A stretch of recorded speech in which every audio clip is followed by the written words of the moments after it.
Last thing that you have ever gone through? Have you ever been attacked by someone and lived to tell the story? That's the story we are going to share here today. This is Now Tell Us. I'm your host, Anthony Morore. Our guest today is known as Adam, and he got stabbed in the throat and other places. So stay here with me. Let's find out what exactly happened and what he has to say today about all the things that have happened from then up to now and what he's doing with his life. I don't want to take one more minute. All I ask you is to share this episode with all your friends. If you have a question, please ask. If you have a comment, we appreciate feedback. So we'll be glad to see your comment. And now, let's go and meet Adam. Here we go.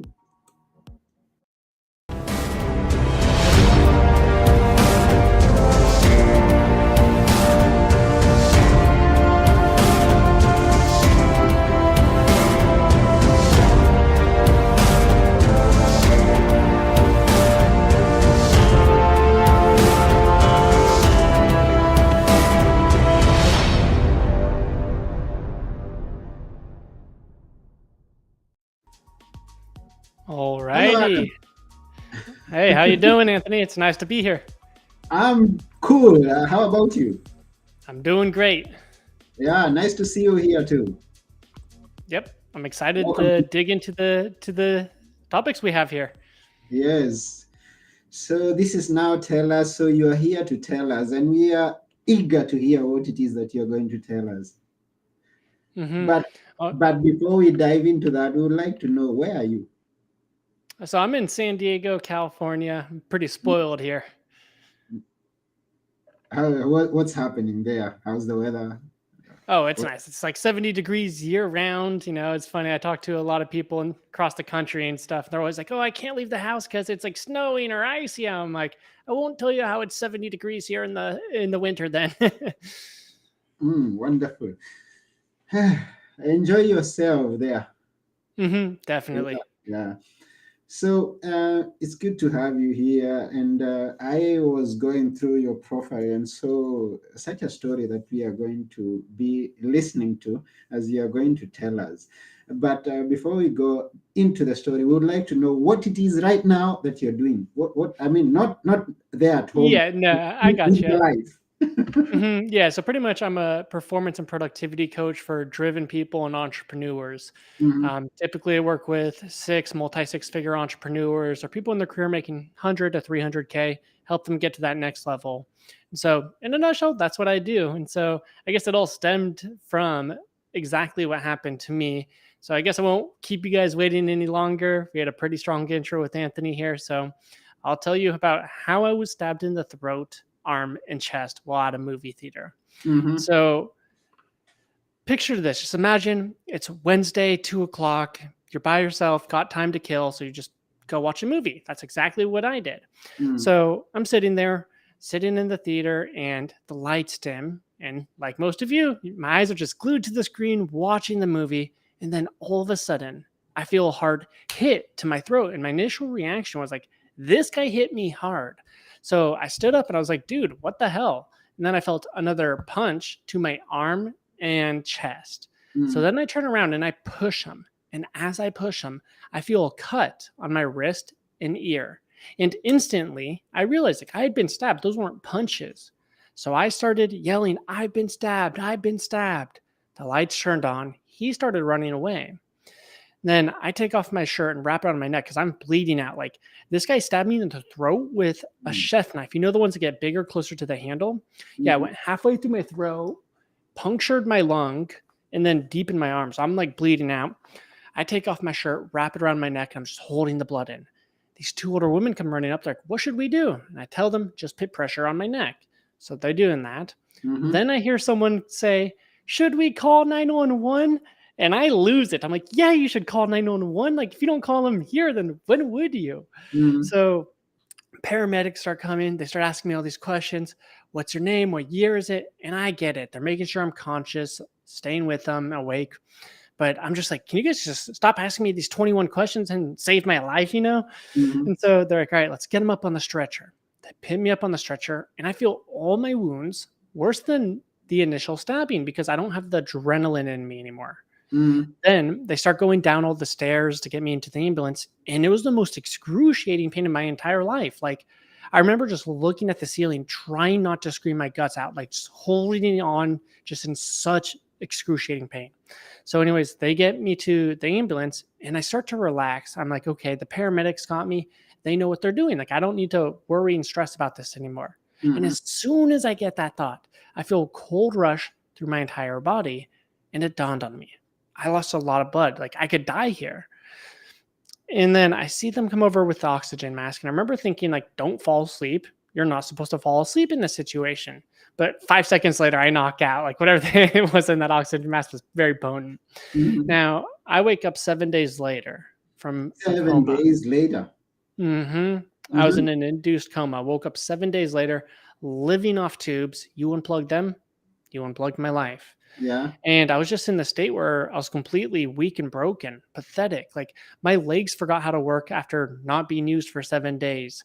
Even after I wasn't living off tubes, I had nerve damage that prevented me from being able to speak. I was just always exhausted. Like, I remember after a few weeks, I finally got to the point where I could eat normal food again because Mm-hmm. we got all the tubes out of my mouth, whatever. And then I literally would have to nap in order to finish a meal because it exerted that much energy for me. Like, literally eat half my meal, fall asleep at my plate, wake up, eat half my meal. And I just couldn't process information clearly. It's like I couldn't think clearly. It Mm-hmm. was like something, it was just really, it's almost tough to describe like how my cognitive function was. Felt comparable to like a 4-year old. And so it was at this point where I realized I only had two options. I can give up my potential and quit, and I have every right to do so. Like, if anyone's going to be a victim and make excuses for why they can't achieve their goals, I have a pretty good alibi for that.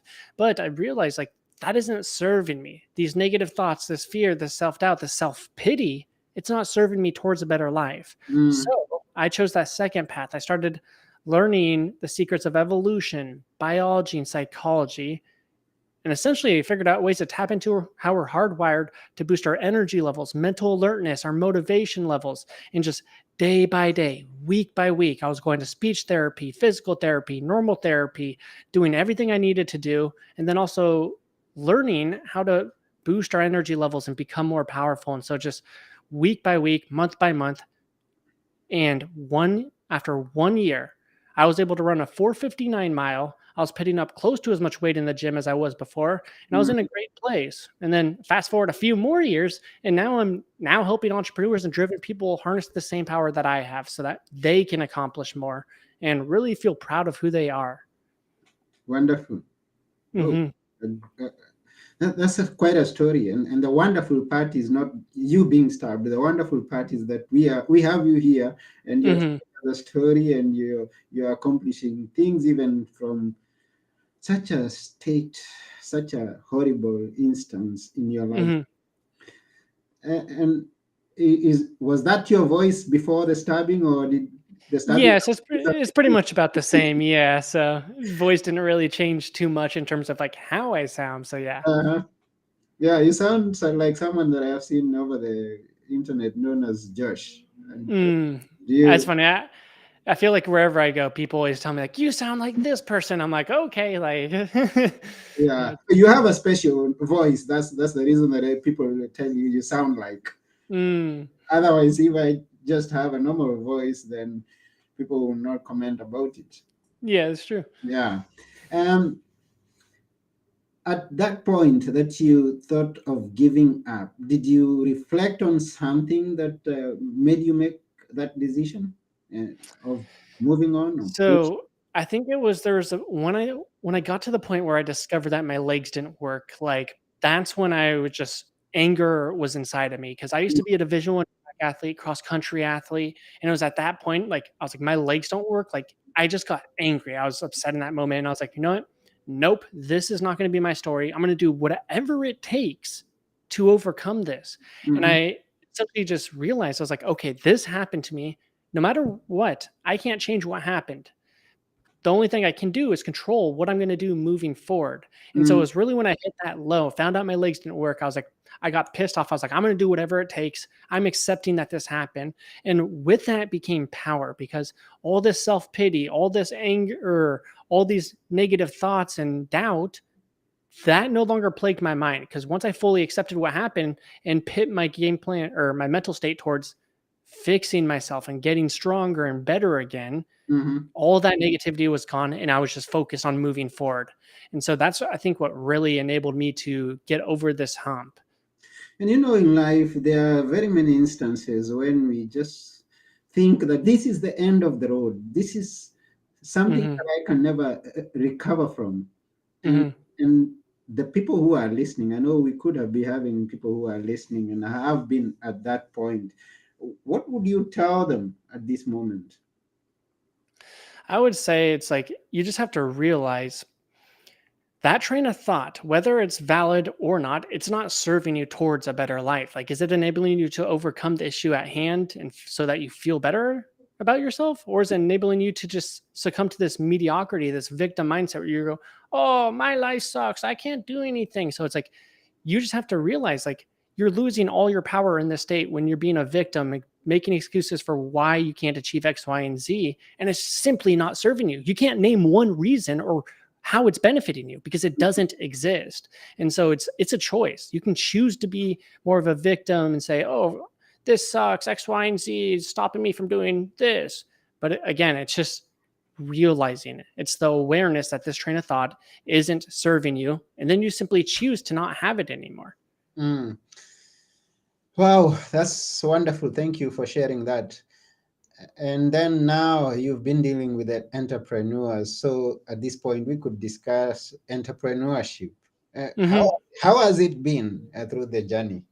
Yeah, so I mean, been doing it for about 6, 7 years at this point. And so, like most of you, it's a pretty tough start, because the thing is, like, being an entrepreneur is tough, as most people know that are entrepreneurs. Like, there's so much stress because you don't have that safety net, especially when you first begin. Mm, And in the beginning, you usually don't have the skills or you don't have the right growth, the personal power to be successful. And so, it's a long journey. And the first like 3 or 4 years are really tough. Like, I wasn't making any money. I was living in my brother's garage. I was living in my mom's retirement facility. Like 65 years was six. Everyone that was in there was 65 years or older. And then you see me in my 20s. I'm 23, 24, living in there because I didn't have the money to mm, afford rent. Like I couldn't even afford food at that point.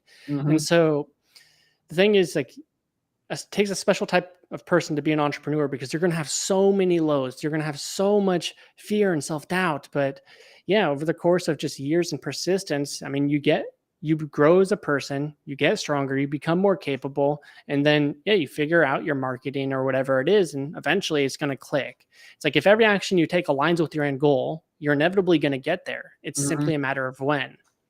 mm. And how do we scale a business? How do we?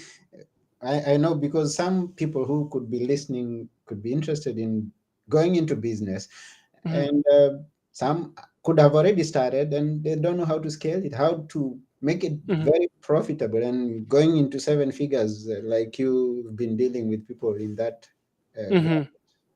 Yeah, so. so it really depends on where you are as a person because there's in my perspective, there's two sides to it. It's like one, again, you have to grow as an entrepreneur. It's like I can tell from a minute of talking to someone if they're a six-figure entrepreneur, seven figure, or even past seven figures, because the way that they speak, the way their thought process is, how they perceive the world, their Mm, habits, whatever it is. And so I'd say the reason why most people are stuck at six figures is mainly because they're holding themselves back in some capacity, whether it's they don't have the consistent motivation, they let their circumstances dictate their action. Like, I don't have enough time to do X, Y, and Z, or whatever it is. mhm, Um, and so it really depends. But obviously, if you're just starting out, then you need to learn how to sell your offer. That's usually like the first step. So it really just depends. Like, it's kind of too broad of a question for me to answer. Like, this is how you grow your business. It's like it really varies from person to person. Do you have your offer dialed in? Is your marketing working? If that's is, then the next thing you can do is evolve how you're operating as a CEO. You don't want to be spending a lot of your time doing tedious tasks that you could outsource for $5 an hour. It's like, yeah, you could work 8 hours a day, 10 hours a day. But if you're editing your own videos, you're posting on social media, you're creating the graphics, thumbnails, or whatever, it's like, you're not really moving the needle forward in your business. Yeah, you might be exerting a lot of time and energy that makes you feel like you're being productive, but is your business growing that fast? If you're doing those tasks, it's really not. So again, it just really varies from person to person, though. Wow. And that's interesting. And you say that by talking to someone for a few minutes, you can tell where he is. Usually. Now we've talked a few minutes. This is I tell you, your exact I revenue, you're at down to dollar. Not yeah? kidding. I was making a joke. I was like, I can't tell you down to what you're making down to the exact dollar. But I was just joking. Yeah, I know you can't tell to the exact, but Nah, what figure am I? if I had to guess, I would say probably in that lower to mid six-figure range, probably near like 100K ish. That would be my guess. But I mean, again, I'm not bulletproof. It's a guess. No, it's a guess. I mean, it's a guess, and let it be. That's all I can say. Now, we have people, and we talked about people who have begun a business, and some are contemplating on starting a business. But there's something that I have come to encounter in many people's lives, something called procrastination. I'm going to start a business someday. Tomorrow I'm going to do this. Tomorrow I'm going to learn a new skill. Tomorrow or the next year or next month. What would you say to people who procrastinate and how to come out of it? Yeah, so typically procrastination really just comes down to perspective and faulty habits that aren't serving you. And so I had a client, Ben, who just used to procrastinate for the life of him. So he had an Amazon business doing pretty well. I think it was at this point multi six figures, maybe even seven figure. And he just, for months, he knew he had to create SOPs. He knew he had to hire like a team to help him do a lot of these fulfillment processes or whatever, but he just wouldn't do it. And on top of it, he wanted to start a second business where he teaches coaching. He coaches people that are running Amazon businesses, but he put all of these things off for months, maybe even like years, but then he came to me, and within weeks, we fixed that. He started feeling motivated to do the hard work. Literally, one day he'd hammer out all his SOPs, do all the work that he didn't want to do, but that was necessary. And then within 9 months of working together, his business valuation shot up by 450K. He added 200K in additional profits. And so what happened for him and what got this change for him was, again, you have to change your perspective. And typically the second part to that is your habits. Most of the time, people don't take that action because they're in the habit of breaking their promises to yourself. Because the thing is, 95% of all the actions you take in your entire day are made subconsciously. Now, I know you might be thinking, BS, what are you talking about? So, okay. When you woke up this morning, did you think about which hand you're going to use to lift the sheets off your body? Which foot you're going to land on first? Where you're going to step next? No, of course not. They happen automatically or subconsciously through your habits. And so typically what I always say is like, look, if you're not taking the necessary action, it's because of the habits you have. And so the one habit I say, if you have procrastination issues, no matter how this procrastination is showing up, the one habit that's going to fix that is you keeping your promises to yourself. Now, I know some people, they might understand how powerful this is, but not to the extent. So the analogy I like using is, look, you likely brush your teeth every single night, regardless of how tired, lazy, or unmotivated you are. Yeah. So why is it so easy for you to do that, but so difficult for you to do all these actions that you declared that you're going to do, to work out, to eat healthy, to start a business, or whatever it is? It's because you're in the habit of brushing your teeth to the point where it's second nature. It's effortless. You don't have that internal battle. Well, imagine if you were in the habit of keeping your promises to yourself. I mean, what would your body look like right now if you kept your word to work out from 2 years ago? How much further along in your career or business would you be if you kept your word to be productive every single day? So by forming this one habit, it literally you can go from struggling to take action, not having that motivation, and just procrastinating to just taking consistent action. In fact, like I was telling you with Ben, he sent, it's funny, actually sent me the other day a message. He's like, I feel like I have a superpower. He's like, if I tell myself I'm not drinking for 2 months, I don't. In Mm, fact, when I was working with him, it was when the World Cup was going on, and he's a big soccer or football fan, or however wherever you're from, depending on how you call it. But yeah. yeah, he went to the bar and he told himself he wasn't drinking, and everyone else was just getting hammered. It's the World Cup; they're all excited, but he didn't, and he actually made it the 2 months without drinking because he told himself he would. And Mm, now that habit is so strong that he follows through, and he knows he will, and that's why he says it feels like he has a superpower. mm.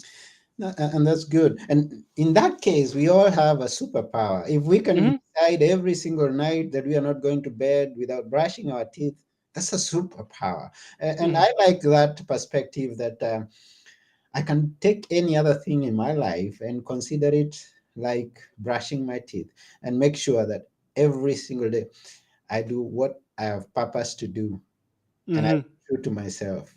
Hmm. Yeah, that's a good way of doing things. Yeah, definitely. It's sometimes easier said than done, but yeah, if you can do it, it's extremely powerful and it will transform your life. Yeah, yeah, thank you for that. At this point, let me thank every person who's watching us or listening to us, whatever it is that you're tuned to.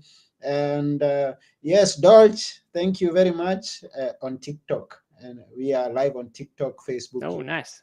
And thank you very much for coming on and being with us. So we keep going. And you talk about is not as easy as it sounds. How difficult has it been for some of your clients? Which has been your worst one that you've worked with? So funny enough, so I'd Mhm. say Ben was probably one of the worst clients I had, and I only say that like I enjoyed working with him. So don't get me wrong, I'm just Yeah, using the term you used, but I would say that he was the most difficult client because it took him a few weeks to get to that point for him to really embrace what I was saying. But to your point, there's different strategies that you can use or deploy to form that habit a little bit easier. And so this is kind of one of the mistakes that most people do. They feel motivated in the moment and they make these gigantic declarations to themselves. So I'm going to work out every single day for a year. I'm going to read for 45 minutes a day or whatever it is.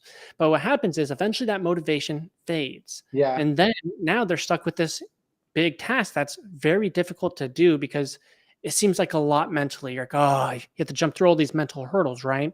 So Hmm. what we do is we start with smaller changes so Mm, that you're more successful when to sticking to your habit or your word. And so, for example, don't declare to yourself that you're going to read for 45 minutes because if you're unmotivated, it's going to be hard to do it for 45 minutes or bring yourself to do it for 45 minutes. yeah. So instead, declare that you're going to read for 1 minute a day. And then what happens is, even if you're feeling unmotivated, it's easy to read for a minute a day. So you actually do it. And the key here is you're actually keeping your promises to yourself. Like that's ultimately what you need to do.